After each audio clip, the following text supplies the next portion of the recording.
We are back for week 4 of My Hero Ultra Rumble, and today we are going to be adjusting our tier list. Now, this is probably going to be the smallest adjustment I've done so far to this tier list as we've made it throughout the weeks, because I feel like this tier list was actually relatively close to correct after the nerfs and buffs that they added into the game. But now that we've had a little bit more time to test those nerfs and buffs out, I am going to be moving a few things around. We are going to be organizing these tiers in order and also putting the characters in order of best to worst for each tier. So starting with S tier, Toga is the one exception to this rule that I just described though, because I don't think she's necessarily better than Bakugo, Todoroki, Tsu, or Deku, but the fact that she can transform into all of them, I'm gonna keep her at the top of the tier because playing her means you have to know how to play these other characters, which means she could potentially still be the best character in the game if you use her correctly. Toga is still one of the hardest characters to use in the game though, when it comes to knowing what to level up and how to use just her kit by itself versus knowing when to transform and knowing when to not transform, knowing when to get out of your transformation. So she is very hard to use, but she has, like, I would argue, the most potential out of any character to be the best character in the game, because she becomes the best character in the game, whichever character is the most meta character at the time. So right now, out of these 4 characters, the question becomes, which one of them is the most meta right now in My Hero Ultra Rumble?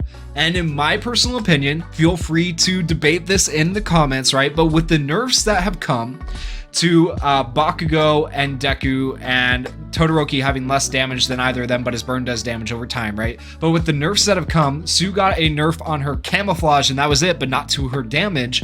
I would argue that Tsu is actually at the top of S tier now, above Bakugo, above Todoroki, and above Deku. However, her primary Alpha Fire doesn't have as many shots as like Baku, Deku, and Todoroki do, so they're a lot more spammable, but Tsu is a lot harder to hit and a lot more of an annoyance. She's able to instantly revive teammates while being a speed character. She is just all around really annoying and really good, and I would argue the most meta character in the game right now. It used to be Bakugo because Bakugo's spammability was insane with doing over 100 damage, but now I feel like it's Tsu. Because they have nerfed that damage, he is still spammable, Deku is still spammable, Todoroki is still spammable, but it feels more like you can deal with them now, you can at least approach them now before you die instantly, because they're not doing as much damage as they were doing. Do I think they could still use a damage nerf? Slightly. I think we went from like 105 damage, I think is roughly what it was before the patch, down to 85 damage per hit at a level 9 skill for their alpha skills. And so that's a pretty significant nerf right there, but I feel like it could still be a little bit more, but I'm going to say they're about on par with all the other characters. I did do a video where I compared all the alpha moves of every character, and I would say that Bakugo, Todoroki, and Deku are about on par with everybody else's alpha skills now, so I feel like they're somewhat balanced, at least in my opinion, after testing damage numbers and seeing that stuff firsthand. So I do feel like this is how S tier should be laid out. Bakugo at the top, because he does have the ability to still fly around and reposition himself. He does really good damage with his other moves besides his alpha skill. Todoroki is still really good because of his freeze. He just doesn't have quite as much maneuverability as Bakugo does because he has to stay on the ground. I wish his ice let him climb into the air. That would be sick. I don't know why they didn't do that. Maybe it was too hard to script or something. I don't know. But that would have been sick. And he can do it in the anime where he can, you know, obviously he made the ice slide, right, for the kids. So he can make his ice go up into the air, but in the game he can't for whatever reason. And then Deku does actually have pretty good maneuverability, but here's the problem with Deku is that to use Deku's maneuverability, it is one of his skills, whereas Bakugo's maneuverability is a special action. So you're not actually wasting one of his skills to use for movement, whereas on Deku, you have to waste one of his skills that could potentially be used for a combo, but you have to waste it on movement. So that's why we're putting Deku at the bottom. Yes, Todoroki does use one of his skills for movement, which we could make the same argument like we just did for Deku, but the difference is even when Todoroki is using his skill for movement, he still has the chance of freezing and doing damage because that's what that skill does, which is why we're going to put Todoroki above Deku. So hopefully that makes sense for that tier, and I'm very, very happy with the way S tier looks right now. Moving down to A tier, I'm actually not going to be moving anybody up from A tier to S tier, and I'm also not going to be moving anybody down though from A tier to B tier. Okay, we might move some people in the lower tiers here in a minute, but for S and A, I'm pretty comfortable with the way they are looking. I like All Might at the top of A. I think a lot of people haven't gotten the chance to play him. A lot of people are getting into the chance to play him right now as they finish up the special pass or are getting close to finishing up the special pass. All Might is really solid and a really good character because he has good escapability with his special action that lets him jump. He has the ability to deflect projectiles, especially with the spam meta that we have with Bakugo, Todoroki, and Deku. He can deflect those projectiles, and that is really, really helpful. He does pretty big damage, and his alpha skill does a decent amount of range. I would say it's not the best range, and we could almost argue to put All Might into S tier just because of, like, he does have the ability to reposition, he does have the ability to deflect projectiles and do all these things, but because of his range not being quite as good as these other characters above him, I would argue we're gonna have to put him keep him in A tier. Also, he's just a big meaty boy. He stands out. He's easier to hit than any of these other characters. Like, if you've ever tried to hit a Sue versus hitting an All Might, you tell me which one's harder. Just saying. Next we have Ida, and I'm thinking Ida definitely stays in the second spot for A. Arguably, he could compete with All Might for the top spot of A. Ida is really good since he got his buffs as well, and his buffs have helped him a ton. So we're going to keep him up in A. Compress is also good. I would keep him in.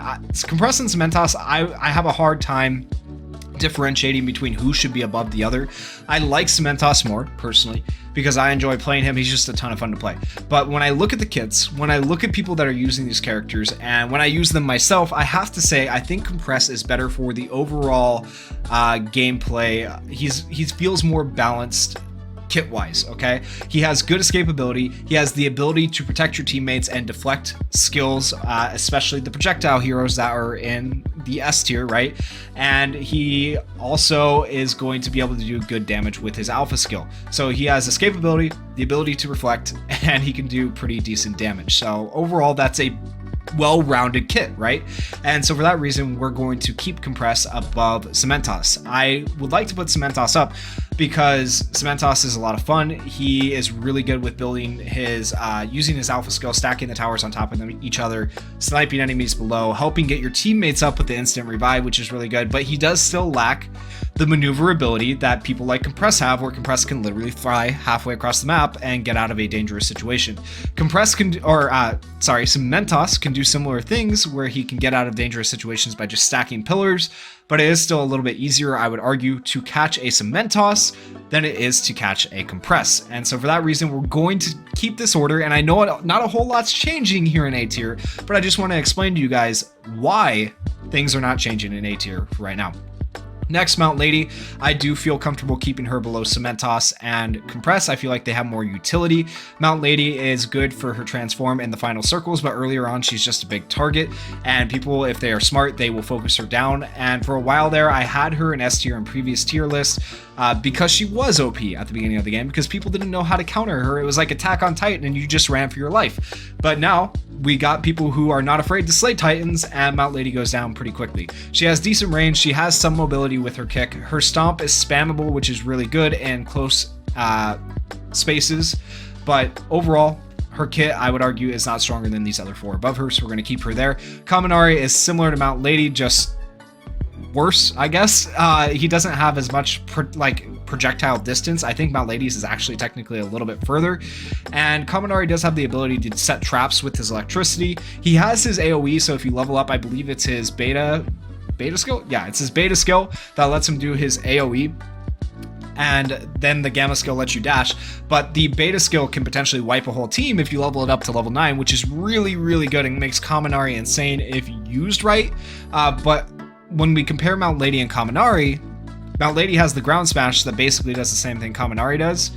Mount Lady has more range, and they both have a dash, but I think that range just in the end puts Mount Lady slightly above Kaminari, but I would say they're about on par. Mount Lady and Kaminari are about on par when you're playing them. The other thing Mount Lady has going for her, though, of course, is the ability to transform into a giant, which can truly be devastating later on. So we're going to keep her where she is. Next, we have Shigaraki. Shigaraki is one I really, really personally have a hard time keeping in A tier, because I think he can be really, really good. I think he's insane with his ability to grab people and do true damage, as well as using that ability to drop faster and do other things. The problem with Shigaraki is that he does have to have ground line of sight to an enemy to be able to attack them from distance, right? Because he has to touch the ground or an object, which puts him at a major disadvantage when you're going against projectile characters. Put Shigaraki, drop him in the landslide zone against projectile heroes. I feel like he will get dominated all day long. Now, drop Shigaraki in the Typhoon zone with those projectile characters, and I feel like Shigaraki can dominate all day long because he has those tight spaces that he can work with. He can put his decay around him with his beta skill. Beta skill is his decay circle around him, and his dash is his gamma skill. I have to think about that. I'm used to thinking of keyboard buttons like Q and E, and I know not everybody plays on mouse and keyboard, so bear with me on that.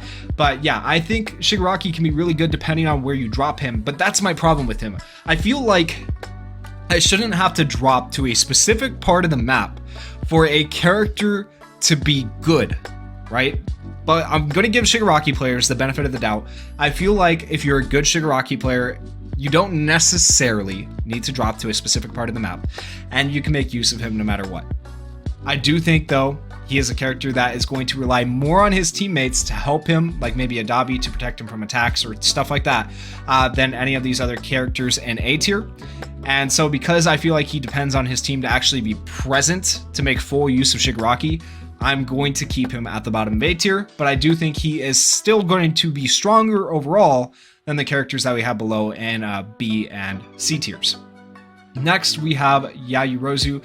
Yayorozu I have put at the top of B tier for a while. We're going to keep her where she is for now. Dabi, we're going to keep where he is. I think he is a very good character. I think buffing his speed on his alpha skill in the most recent patch was helpful, but I don't think it made him any more meta necessarily. Like, he just doesn't have escapability. I don't think he does as much damage as these characters above. He doesn't have great AoE. The AoE that he has is okay for like blocking projectiles and stuff like that, but it's not as good as like Kaminari's AoE, for example. So, and Mount Lady has the ability to transform if we're comparing them. I think Dabi is really good. I just don't think he's quite at the level of the A tier characters when it comes to maneuverability and damage numbers and AoE. So we're going to keep him there. Ibura, we're going to keep where she is as well, because she doesn't have a lot of maneuverability. She has like no maneuverability. If you play her correctly, she can be very, very good. Her ability to grab people is like one of those catch-22 abilities where it can literally kill an enemy on its own. But at the same time, if that enemy is with their teammates, that ability becomes pretty much useless because their teammates will just hit you and free them. And you can't do anything about the teammates while you have that enemy grabbed. So Ibura is kind of a kit that's interesting, and it limits her to what she can do. Now on to the topic of Kirishima. This is the one that's really interesting. So they increased the duration of his hardening, making him even better, and they lowered the reload, or they increased the reload speed, making it reload faster, which is good for Kirishima, and they decreased the penalty on it for his hardening as well. So basically, to sum all that up, Kirishima can be harder, longer. Oh, that felt weird to say. But in addition to those buffs for Kirishima, they have also buffed his beta skill, or his red counter. It used to be an ammo count of 2 across the board for that red counter. Now it is an ammo count of 3, giving him even more maneuverability and ability to close the gap and do damage. And that may not sound like a big buff, but having 3 charges is an insanely big buff. And having tested Kirishima out and his damage, I literally was able to 1v3 a team by myself as Kirishima. Granted, they were dumb and let me get close, but I was able to 1v3 a team as this character. Now, the problem with him, and the reason I'm not going to move him higher than I am, I'm going to move him up to the top of B tier, actually. I think Kirishima is that much better after the buff. But I'm not going to move him up to A or S yet. There might be an argument for it in the future, but once again, we have to go back to this problem of mobility. I still think his mobility is not the greatest when it comes to reaching these opponents who are projectile heroes. Yes, he does have the ability to dash more towards them now, and he has his alpha skill, which lets him run really quickly. But I feel like range And repositioning, which these characters can do up here in S tier, is always going to beat Kirishima's mobility if people know what they're doing, right? Like, good luck as Kirishima chasing down Anita. Good luck as Kirishima chasing down a Sue. Good luck as Kirishima chasing down a Bakugo who knows what they're doing. You know, it's tough. But if you can get close, Kirishima wins those close encounters, like all day, every day. But we're gonna put him at the top of B tier for now, because I do think he is insanely good, and I do think he is better than Momo is now. I think Momo's shield, her riot shield, very good, because she basically can't be damaged while she's using it. Her cannon is insanely good for long range sniping, and her alpha skill, having the ability to, you know, AoE enemies from close range, is pretty good. She has good versatility with her kit, but she doesn't have like any movement at all. Whereas Kirishima at least now has movement, and he has good damage. So that's why we're going to put Kirishima at the top of B tier above Yayorozu and these other characters. And last but not least, we have C tier with Uraraka and Kendo. Now, Kendo, I'm going to talk about Kendo first. Kendo is a good character. Really good. She's like the Reinhardt of My Hero Ultra Rumble. Yes, I made an Overwatch reference. It is what it is. But she is a really good shield character. Now, the problem with Kendo is that if you ever want to take her into ranked, right? Ranked is based on damage right now. That's a bit of a problem because we have no way to help our support mains like Kendo. And so that alone puts Kendo towards the bottom of the tier list, just in terms of usability and wanting to use her. But if we're talking about just strictly kits and how good she is, I think she is really strong as a shield character, as a support character, but when it comes to being a damage character who can secure kills and do stuff in the game on her own, she's not very strong, and her damage on her shotgun blast or her alpha skill is inconsistent. I don't like how inconsistent that damage can be with Kendo, and it really bothers me. And if you don't believe me, go into Training Zone, pick Kendo, and just try using her alpha skill. Keep your cursor in the same exact spot, or your reticle in the same exact spot, and watch the damage numbers fluctuate for whatever reason. It doesn't make any sense, but yeah, Kendo's damage is really inconsistent on her alpha skill. Her hands are good for a little bit of mobility, not a ton of mobility, but they're okay for a little bit of mobility, but nothing like, it's still pretty bad.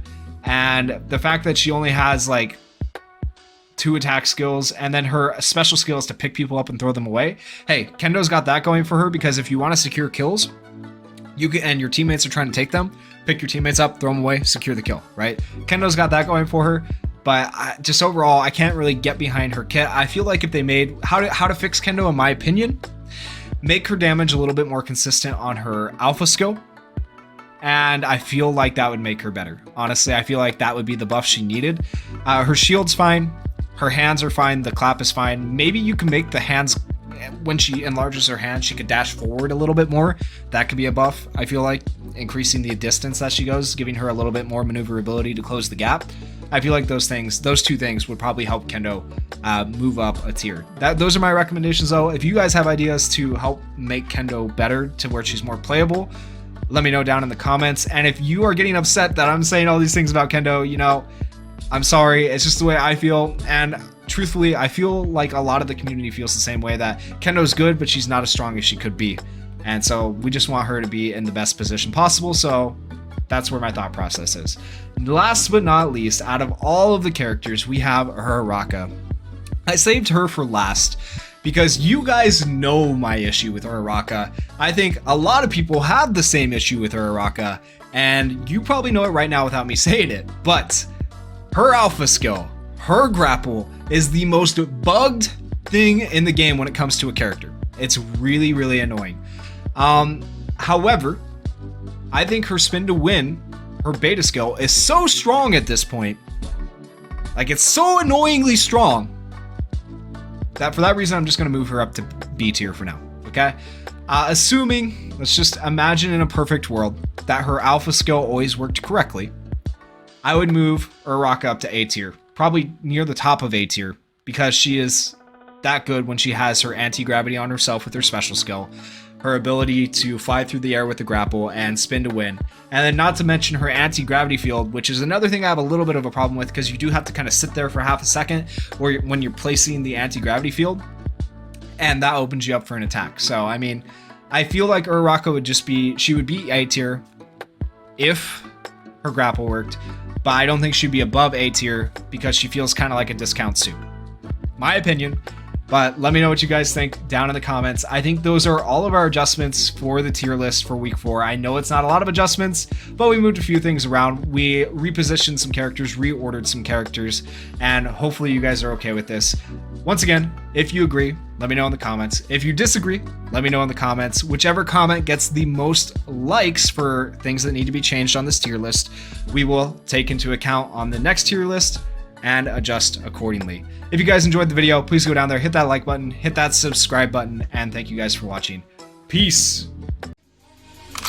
Can anybody out there hear me?